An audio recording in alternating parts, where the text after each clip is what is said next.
And this correction that we make, which is our own choices, is what brings forth the manifestation of your glory. We all need corrections, Lord. And we come here Friday after Friday to listen to your word like a mirror and make the corresponding corrections in our life. We thank you, we praise you as you speak to us, O Lord. Mighty God, in the name of Jesus, we pray. Amen. Thank you, Lord, for the great signs and wonders that you're going to perform. As the word is being preached, Almighty Holy Spirit, you are the God who confirms the word with accompanying signs and wonders. Lord Jesus, we love you, we thank you, and we ask one thing from you, Lord, make this preaching absolutely easy for all of us to understand. In Jesus' name we pray. In Jesus' name we pray. So those who were not there yesterday, from the last 2 days, we have been studying on the ministry of the Holy Spirit, okay? And we are in John 16. In John 16, verse number 7, we begin from there again, okay? And then we go ahead. Praise God. Nevertheless, I tell you the truth, it is expedient for you that I go away. So Jesus saying it is of great advantage for you that I go away, for if I go not away, the comforter will not come unto you. So please remember, Jesus is saying the only person who can comfort you in any situation of your life is the Holy Spirit. And he's called as a comforter. Praise God. But if I depart, but if I depart, I will send him unto you. So the Holy Spirit is not a it, he is a person just like Jesus. He is God, and Jesus promised that he would send a person from heaven to this earth, praise God, and he's the Holy Spirit. Now we all know that Jesus finished his ministry on earth. He's gone back to heaven, seated at the right hand of the Father. He is doing a ministry for us, and that is to pray for us. Now the person who does the ministry on earth is the Holy Spirit. So remember, the Holy Spirit is the Lord in the church. Hallelujah. He is the Lord. Hallelujah. And this Holy Spirit, who is the Lord, leads us to the King of Kings, the Lord of Lords, Jesus Christ. So every time the Holy Spirit will bear witness, he will glorify Jesus. Amen. He will take everything that Jesus has said and reveal it to us. So he is the Spirit who reveals to us the truth. Okay. Then, and when he is come, and when the Holy Spirit is come and has come, he will reprove the world. He will reprove. The word reprove means to convince. It means to convict, but it never means to condemn. Condemn means judgment coming on you, punishment coming on you. But he is the one who will convict you of sin. Means he will lead you into truth, and after leading you to truth, he will bring a change in your heart. The moment the Holy Spirit comes on a person, okay, the moment the person gets born again, the war has begun. The Holy Spirit is a spirit that brings forth a war. His job is to create a war. And this war is created inside of us. And what's the war? The war is before I may receive the Holy Spirit, I had a carnal nature. My desires were carnal. But now my nature has changed into God nature. And therefore, my desires now are godly and not ungodly. And the Holy Spirit's job is to reveal the truth so that I, with my own choice, not by force, the own choice, will allow the nails that went through the hands of Jesus onto the cross. In the same way, I, with my own choice, will crucify my flesh on the cross. That is, my carnal desires have to be nailed on the cross. And who will help me to do that? The Holy Spirit. Praise God. Hallelujah. He will never force anybody, but he will keep on talking and talking and talking and lead us to all truth. And he will show us, why is your life messed up? The reason your life is messed up because you are still living on lies. How do you feel? You want to come to Brother Vijay's house, but you do not follow the road map. You are following some other way, but not the way that leads you to Brother Vijay's house. And you have been traveling and traveling for days. Now you find yourself that you are further away from your destination. So God has a destination for everyone, and God's destination is the most beautiful, highest destination for everyone. So, what's our job as a Christian? Our job as a Christian is to discover that roadmap to God's destination. And how will I discover it? The quicker I make the corrections, by default, I will find myself running in a direction that is God's destination. We do not choose, we discover. Moses did not choose, he discovered God's calling. Joseph did not choose, he discovered God's calling. Every person in the Bible you find, they were ordinary people, but they discovered. When did they discover? When the Holy Ghost came upon them.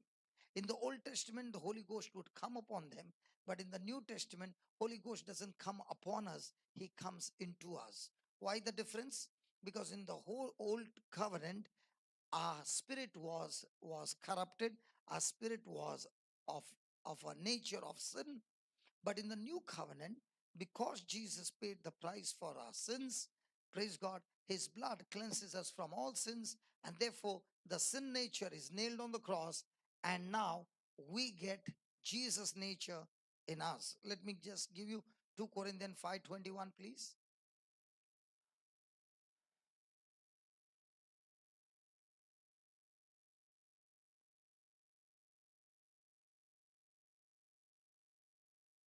2 Corinthians 5:21.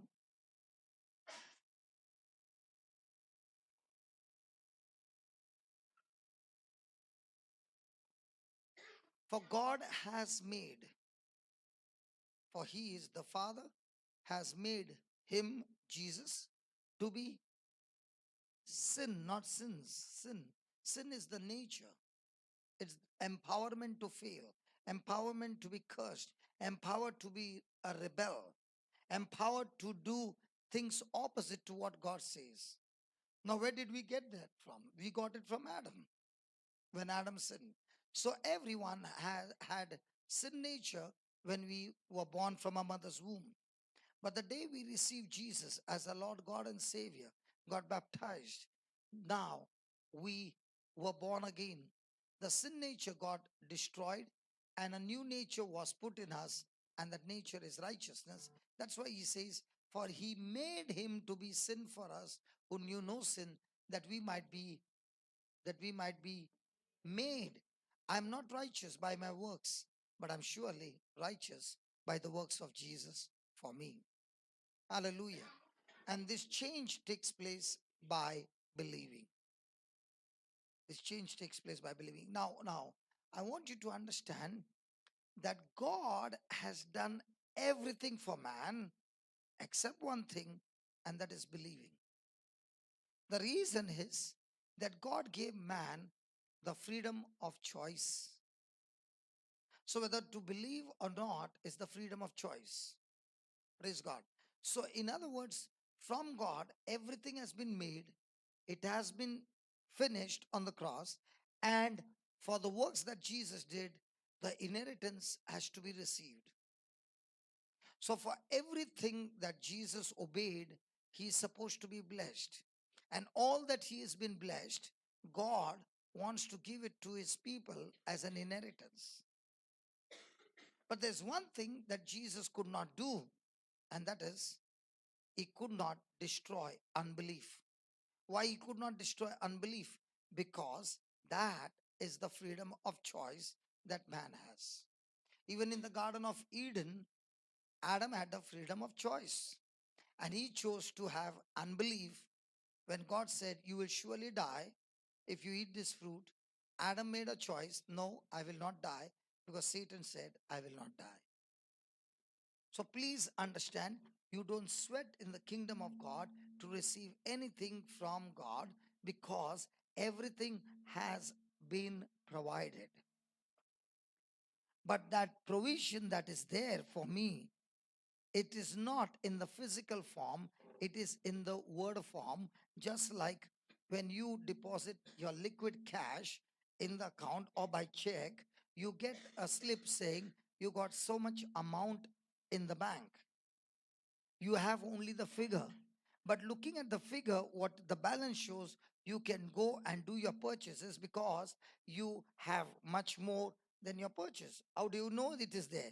Because of the figure that the balance shows. Is that right?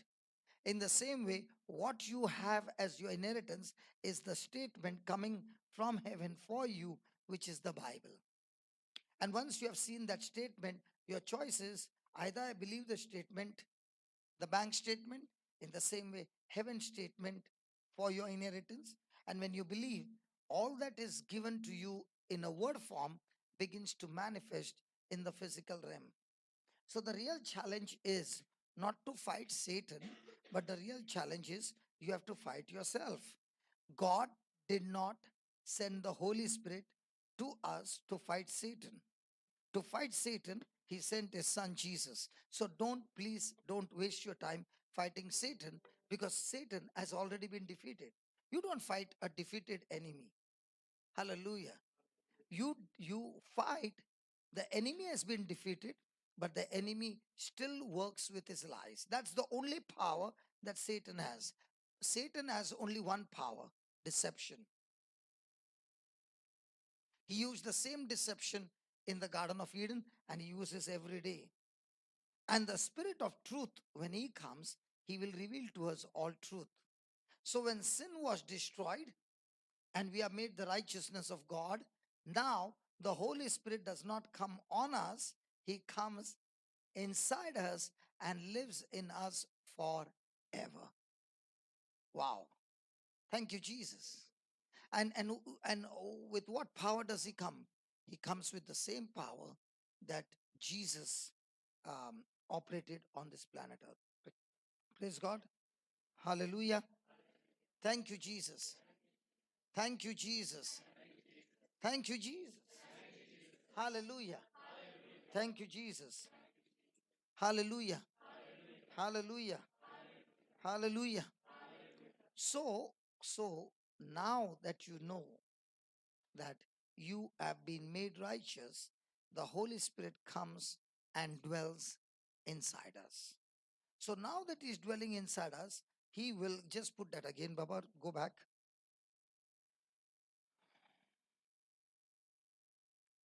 He will reprove the world. No, go back. 16, John 16:8. He will reprove the world means what? He will convince the world. He will teach the world.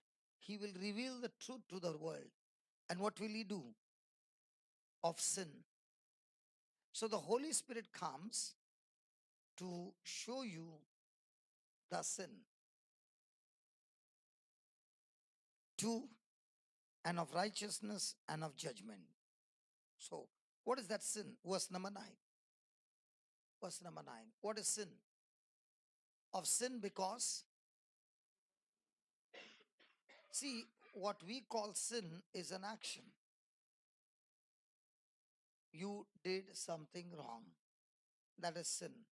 God says, no, that's not sin. The sin is you did not believe his word. That's why you disobeyed. You believed something to be true. You believed a lie to be true. And because your belief is on the lie and unbelief towards God, the action that follows is based on what you believe. Whenever a person takes action, remember, his action is always based on what knowledge is running in his mind for that moment. I can know the scriptures from cover to cover. But when I'm facing a trial, at that time, my mind is full of a situation and not of a scripture. What will be my action?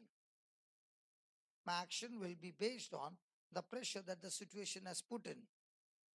And that's why I'll end up doing things that contradicts God's word. But the same person now facing the same situation, but this time his mind is full of scriptures. What will be the emotions that he has? Still godly. What will be the higher, the level of patience and endurance to the peak? Why? Because his mind is not full of situation. His mind is full of what? Scripture. Praise God. So what is sin? Sin is not believing Jesus. I'm not talking not believing in Jesus that he's the Son of God. No, no, no.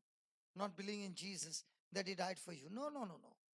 Not believing in Jesus means in that situation, what Jesus has said and what you are thinking is contradicting. For example, somebody is in the office. Let's say I'm in the office and I keep torturing you. I'm your colleague and I keep torturing you and I keep torturing you and you are getting depressed. Why are you getting depressed? Because you have unbelief. What is the unbelief? The word says, rejoice always. Did you do that? The word says, pray unceasingly. Did you do that? The Lord says, give thanks in everything. Did you pray that? Did you do that? The Lord says, he works all things together for good. Is your mind fixed on all these things? No. When your mind is not fixed on all these things, but your mind is fixed on what I did to you. So now what is your action? So is it unbelief? So why are you in trouble today? The reason you are in trouble today is because of unbelief. And the good news is the ministry of the Holy Spirit is to get you out of unbelief into belief. Wow. Hey, did you hear that? Hey, did you hear that? Thank you, brother. Can you play that again, please? Thank you. Thank you. This music, is it good? Was it soothing? But when you have unbelief, there is other music coming out. Is it soothing? Come on, I'm asking you. Is it breaking you up? Now you are saying, why God, why are you not doing anything in my life? Please understand, when Jesus said it is finished, everything God had to do is over. Hello? So who is supposed to do now everything? And what are we doing? Because we have been taught God will do.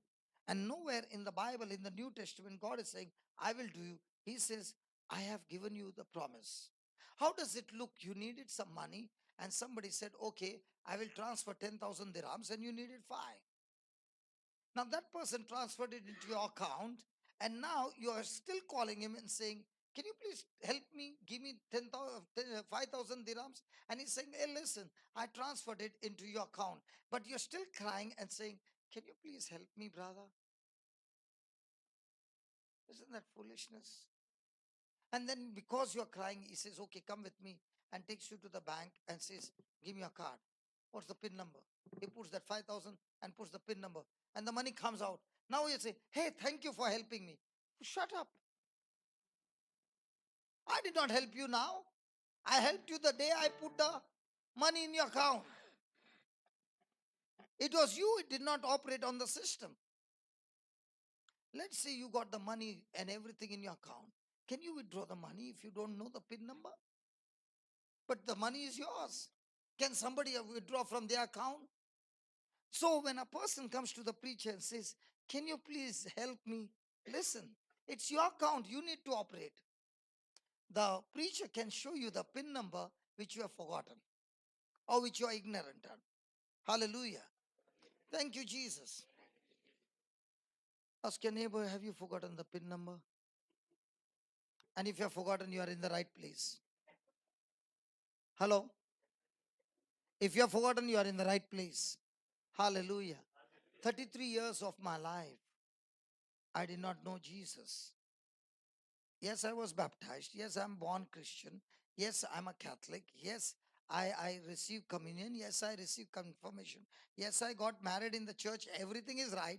But I had my life full of unbelief.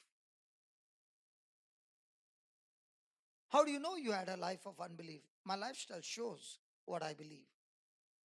Even if a person says, I believe in God, but you're full of worry. Hey, that's not true. You are an atheist. Because if you had to believe, you won't take a stethoscope and check whether God is alive.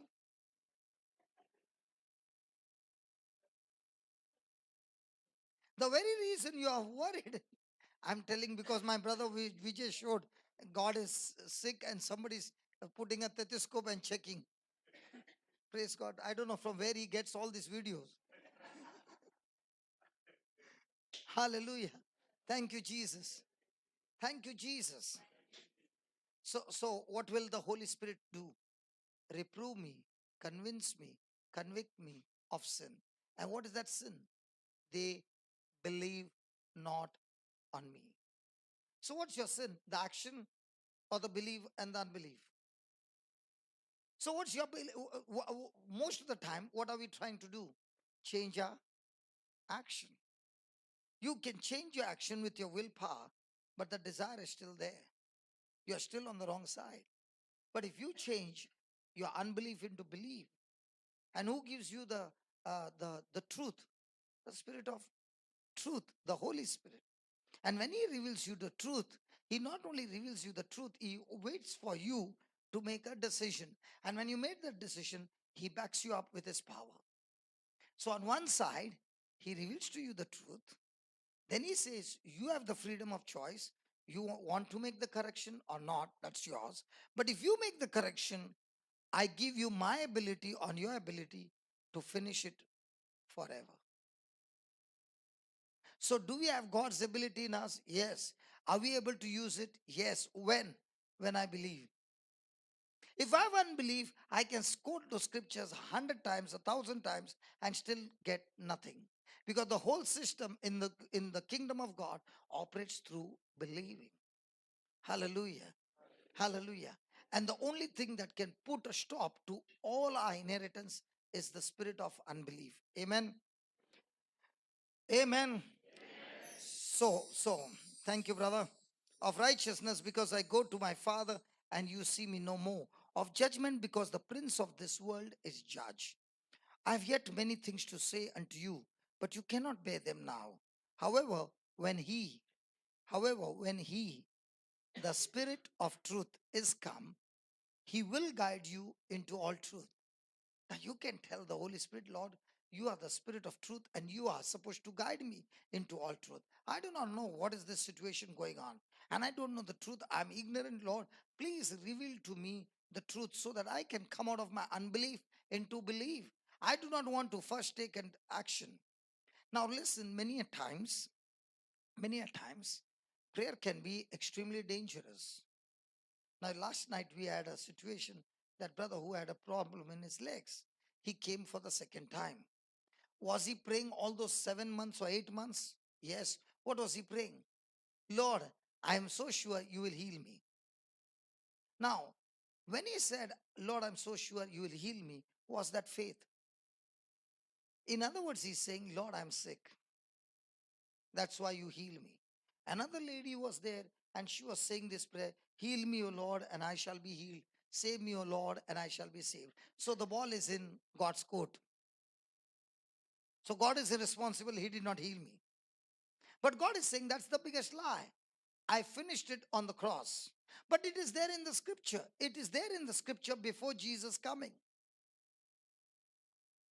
But after Jesus is coming, he doesn't say, I'm going to heal you. He says, by his stripes, you have been healed. Now, both these people had what problem? Unbelief. Means they were deceived and they were ignorant of the truth. Now, is the Bible saying my people are destroyed because of devil? No, the Bible clearly says because of lack of knowledge. If you are in any kind of trouble today, all that you need is the right knowledge. And when you get the right knowledge, you have got the truth. And thank God, Jesus said, the truth shall set you. I thank God, he never said, the preacher will set you free. Then, if that was so, you had to go to the preacher. Hallelujah. He never said that. The preacher's job is to show you the truth. And what is the job of a person? After listening to the truth, the person has free choices. God can never force you on a choice. If he does that, he goes against his word. There's one thing God cannot do. He cannot force you. He gives you the freedom of choice. And at that time, If a person chooses to continue in unbelief, he is empowered to fail. He is empowered to be under curse. He is empowered to be destroyed. So before it can happen, do you already know it's going to happen? Yes, how do you know? Because you are still operating in unbelief.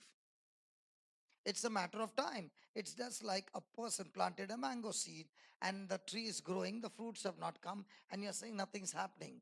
But the day the fruit comes, then you begin to realize, oh, yes, all that God had said has come to pass. What a prophecy. No, it's not a prophecy. It's the written word, it's the system. Amen. Hallelujah. So when he comes, he will guide you into all truth. He shall not speak of himself, but whatsoever he shall hear, that shall he speak, he will, and he will show you the things to come. He shall glorify me. Wow. The Holy Spirit will always lead you to Jesus. The Holy Spirit will always glorify Jesus. Hallelujah. He shall receive of mine and shall show it unto you. Praise God. Hallelujah. So those who are not there yesterday, last night, okay, let me ask you, did Adam and Eve disobey God? Did they eat the fruit that was told not to be eaten? So did they commit sin by their action? Come on, yes or no? The Bible says no.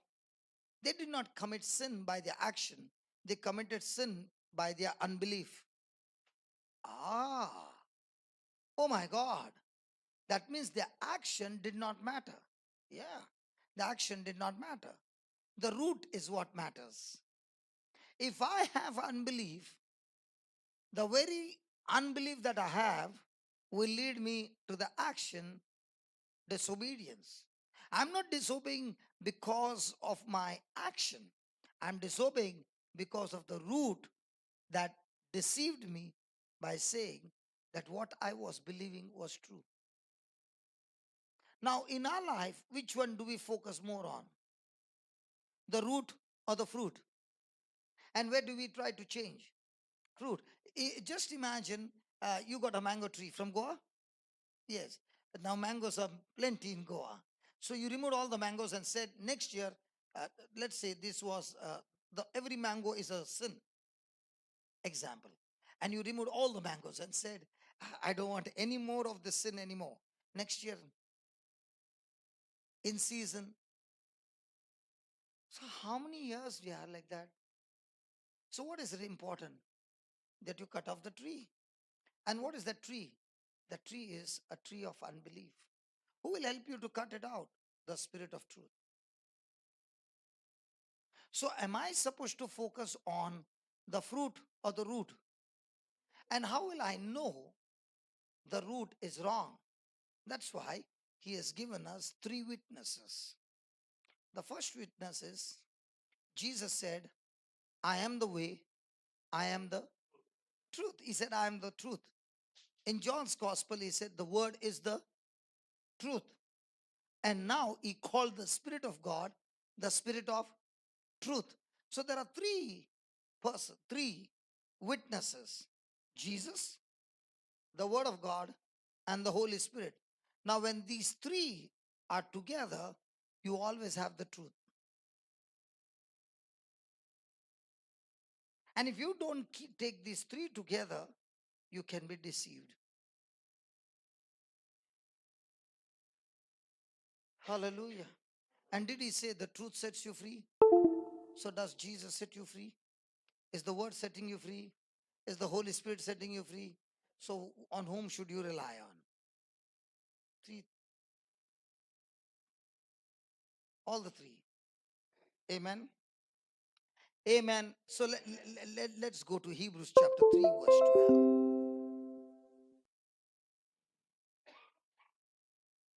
How many of you got evil heart?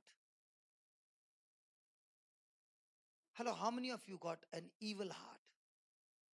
Sister, you just left everything and you're looking at me. Sister Teju, when I said, how many of you got evil heart? She's looking at my heart. Come on. Hebrews 3:12.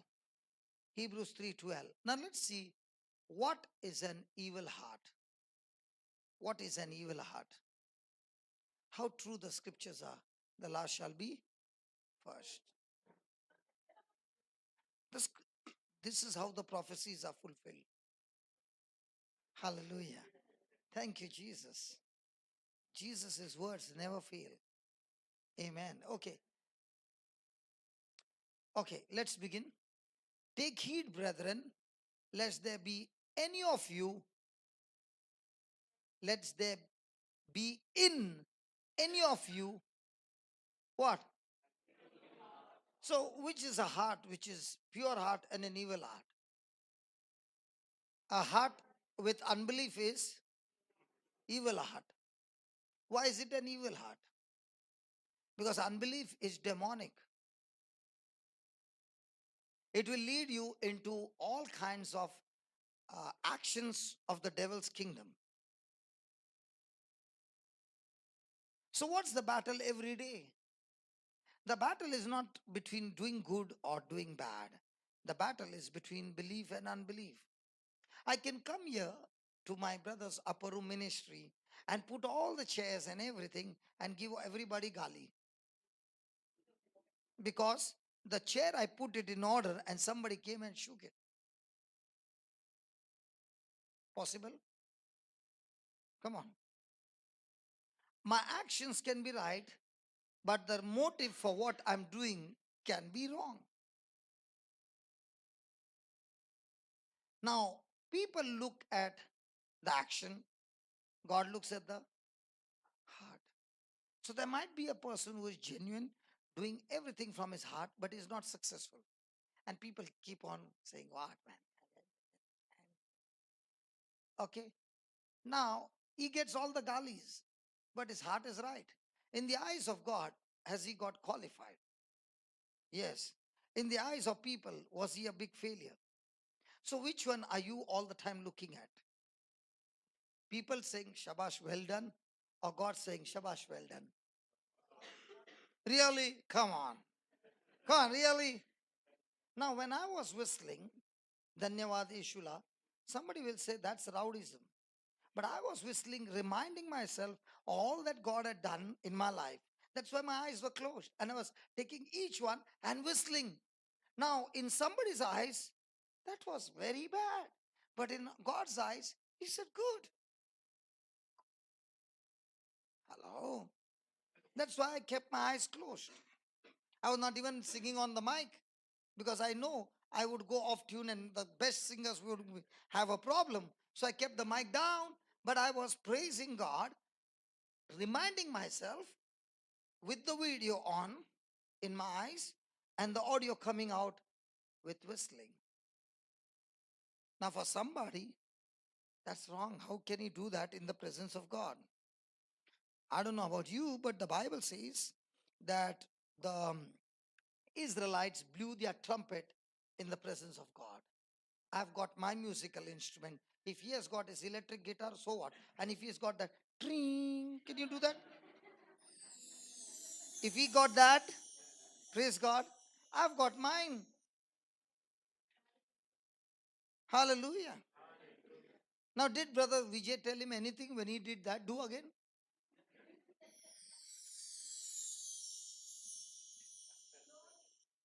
Okay, slowly.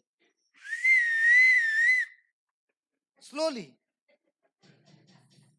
Now, what about that? It is all about your heart condition. If David could play the harp and the evil spirit left, it was because of his good heart. And who is the person who has got good heart? According to the Bible, who is a believing. Not a believer, but he is believing. Now, let's take an example. Do you want good things to come into your life? Hello. See what does it say? Take heed, brethren, lest there be in any of you an evil heart of unbelief in departing from the living God. So when does a person go away from God? When he has got. So which is the dangerous sin? What is the only sin?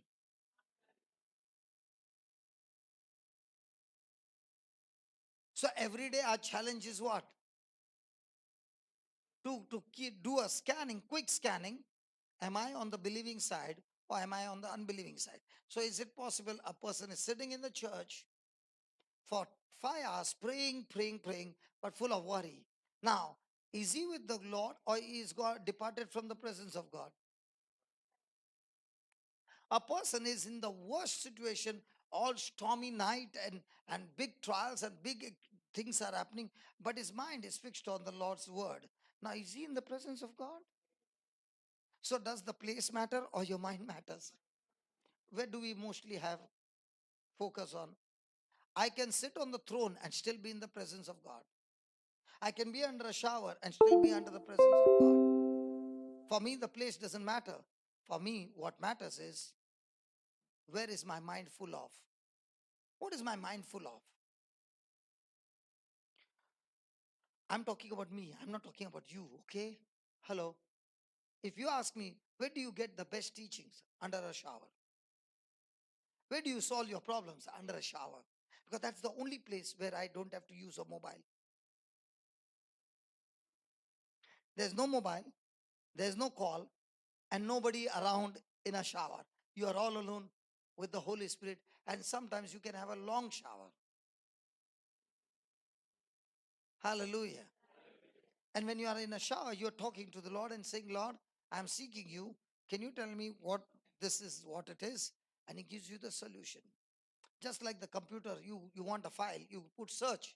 And what does the computer do? If the file is there, it will say, oh, this is the file. If the file is not there, what does it say? File not found. So if you have not deposited the file called the Word of God, the Holy Spirit says, file not found. Because for us, it is, I lay my hand on the sister and all the files get downloaded. That's what we think. Why don't you use the same method when you're hungry? Ask a preacher, lay your hand and let my stomach be full.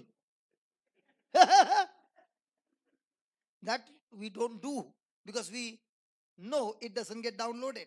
You have to eat your own food. In the same way, you have to eat your own spiritual food. Nobody likes it. Praise God. Hallelujah. Thank you, Jesus. Sister in that orange, do we know each other? But do we have we ever spoken to each other? Nothing, no. So that means I don't know you. No. Today, before you leave, I don't know for what reason you have come. Today, before you leave, that manifestation will take place in your life.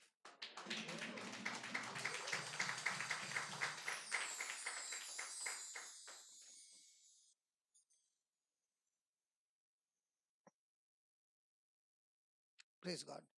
I have spoken the word. She has believed. And because she has believed, before we leave, we will see the result. What is the job of a preacher? The job of a preacher is not preach the gospel. The job of a preacher is to preach it in such a way that the person get out of unbelief into belief. He can use just one scripture for 10 hours and make the person convinced through the Holy Spirit, through the Spirit of truth. And once the person is convinced, his job is over. Now the person is walking in belief. Surely the actions have changed. What's the proof that you believed? The Bible says the proof is my action will correspond to the message. Now, did we learn mathematics? 10 minus 7 is how much? 3. She gave the answer faster than him. Praise God. Women are always good in calculation. Hallelujah. Hallelujah. Thank you, Jesus. Now, what does Jesus say about 10 minus 7? 700, somebody said. The answer is right. But do you believe? And if you believe, then every day what are you looking for? Minus or plus? Come on. That's where you went wrong. Jesus said, when you give, it will multiply. And if you believed, then are you going to be a giver or a taker? The reason you're not giving is because you still have unbelief.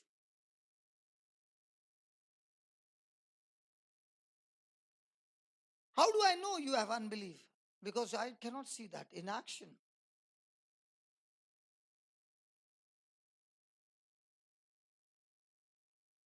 So where's the sin? Unbelief.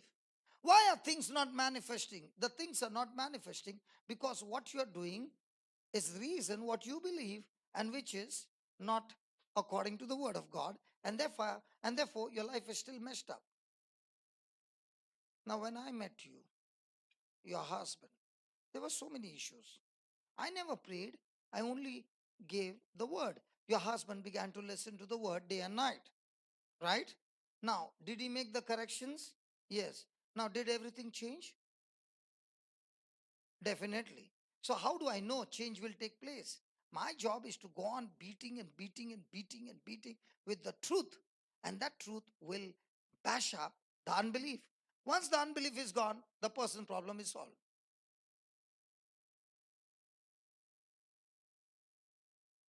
Felba, right? When I met your husband, he was in a critical situation. What was I all the time saying? Listen to the CD day and night. Why did I say listen to the CD day and night? Because if you listen to the preaching, the truth will come in. And when the truth, when you change your mind from unbelief to truth, the result is guaranteed. Let's say you fought the same battle without the word of God. Do you think you would have got victory? You would have had a sure defeat. The Spirit of God is given to us, and He says, Jesus says, He will reveal to you all things. He will guide you into all truths. He will even tell you the things that are going to come into your life in the future. But most of the time, whom do we make the Holy Spirit? The preacher. Any message for me? Jesus never said the preacher is going to be the Spirit of truth. Why do people go there? Because they have no fellowship with the Holy Spirit. Why do people want a message? Any prophecy for me? Surely the whole Bible is a prophecy for you. Good, brother. Can you give me the music again? Thank you. Because if you make the preacher your prophetic messenger and the preacher did it wrong, you are going to go in a mess. Which one will give you confidence? Because the preacher said or because the word said? Praise God. So, take heed, brethren, lest there be in any of you an evil heart of unbelief in departing from the living God. So write down.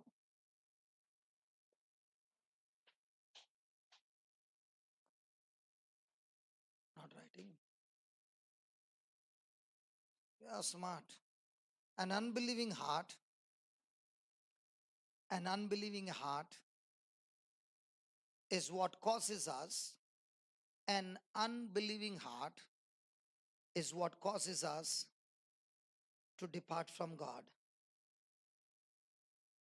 An unbelieving heart is what causes us to depart from God. So my question to you is, when was the last time you got hurt?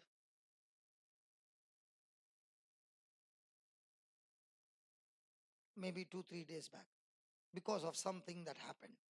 Why did you get hurt? You felt bad about it. So when you were feeling bad about it, what were you thinking? The word of God or what? The situation. So you had belief or unbelief. So what was the reason why you got hurt? Because you have unbelief. Let's say at that moment, whatever had happened, you had the word that said rejoice always. In the book of Ephesians, he says, no, rejoice always. Pray unceasingly. Give thanks to God for every, for every, for every, for every, give thanks to God for every, Sarita, give thanks to God for every, brother थोड़ा पत्थर, brother next time है ना, थोड़ा पत्थर लाके रखना for every circumstances. For or in. For or in. For or in. Why not for?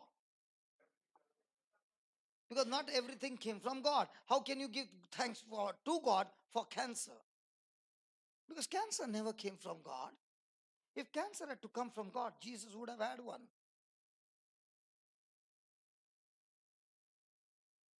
And if cancer came from God and Jesus goes around, see, God sends sickness, praise God, and the Son goes and heals. Hey, listen, was Jesus healing? Hello, come on, tell me, was Jesus healing? So the Father is sending, the Son is healing. So are the Father and the Son in agreement? They are opposite to each other. Because the Father did not send, Jesus went about healing all those who are oppressed by the devil. Praise God. So are we supposed to give thanks to God for or in? In everything. Lord, this cancer has come. It's not from you. But even in this, I want to thank you because this time the devil picked up the wrong person. Because now I know how to bash him up. And cancer, you don't have power over me. I have power over you. And I'm going to teach you how I can fix you up. Now, is that belief? Yes. And if he can keep that faith and that patience going on, is he able to kill that cancer? Yeah. So who is supposed to be scared of whom? If I believe, then the kingdom of darkness trembles wherever Paul went. Everywhere Paul went, the city had problem. Why? Because all those demons which were in hiding, they were all coming out.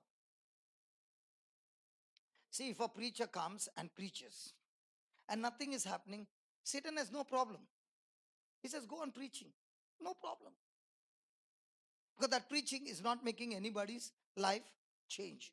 But a preacher comes, and the moment he starts speaking, there are signs, wonders, manifestation, and all glory of God. Now the devil has problem with this preacher. Because this preacher is not only demonstrating the power, he's teaching the people how they can become another Paul. Now he has issues. Now what will he do? He has to come against that preacher and see to it that he puts a stop to it. So how do you know you are a prophet?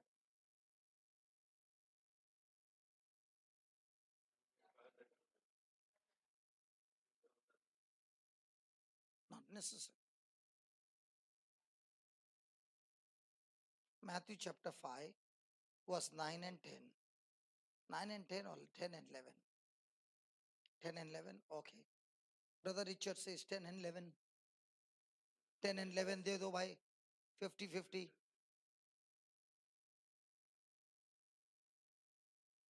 No, not Acts. Matthew 5.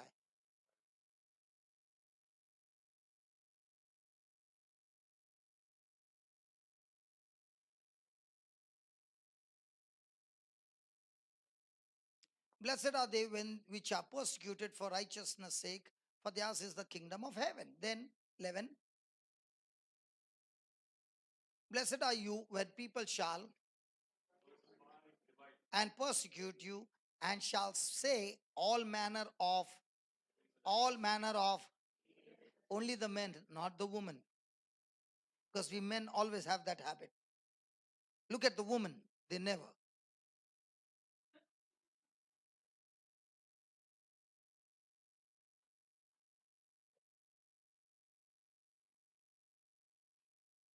I'm only looking at the face of the woman and they're not even looking at my eyes. Shall say all manner of evil against you falsely for my sake. Then 12. 12. Call the upper room ministry and put a word to Brother Vijay. And he will tell the whole team, let's pray for him. Hey, come on, come on. not this time, not this time. Rayon. Oh, misfired. So, what are we doing? Hey, what are we doing? We are having a poor pity party and telling one another, so bad, yeah, come, alele kuttu puttu. But what is he saying? Rejoice and be exceedingly glad, for great is your, for great is your, for great is your. Now, why are we missing on the reward? Because we have unbelief. Because we are the soldiers in the kingdom of God who says, Lord, I like to fire the bullets that the devil gets messed up and the sicknesses get thrown, destroyed completely, captives are set free. But one condition, Lord, let not one bullet come on me. Come on, if you're a soldier, some bullets will come and hit you as well. But when it hits you, are you going to rejoice? Or are you going to be getting depressed? Rejoice, for great is your reward in heaven. For so persecuted they who? Hey, how do you know now you are a prophet?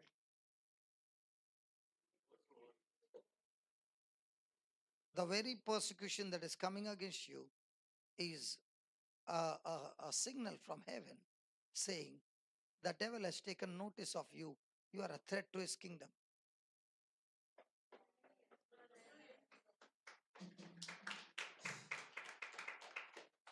Hallelujah. Thank you, Jesus. And why the reward? Why the reward? Has anybody ever traveled by flight? अगर India में पूछता तो कोई बोलता था नहीं. But here everybody has come by flight. You got onto the flight in India. How did it land here? On the road or in the air? How come it flew? It flew because the engine were firing at that speed that the air you can't see came against it and built the pressure. So the persecution coming against you is the air. But the persecution coming against you will make you fly only if you fire the engine called rejoicing. And why are you rejoicing? Because you are believing. You are believing in the one who is in you is greater than the persecution coming against you from outside. And if you are rejoicing and praising God, then the Lord is saying, great is your reward. Wow. Why are we missing out the reward? Because we are so sensitive. Instead of firing the engine of rejoicing, we are firing the engine called hurt, offended, bitter, crying. And instead of getting reward from heaven, now we are getting reward from hell. Ask your neighbor, from where are you getting your reward? No, ask.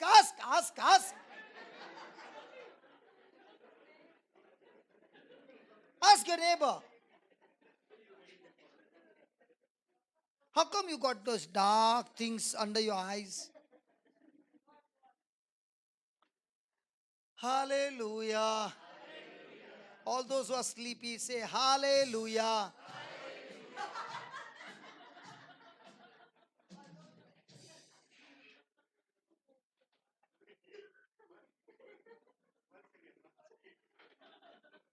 That means, brother, you surely said it. Okay. Okay. So where's the problem? Believing and unbelieving.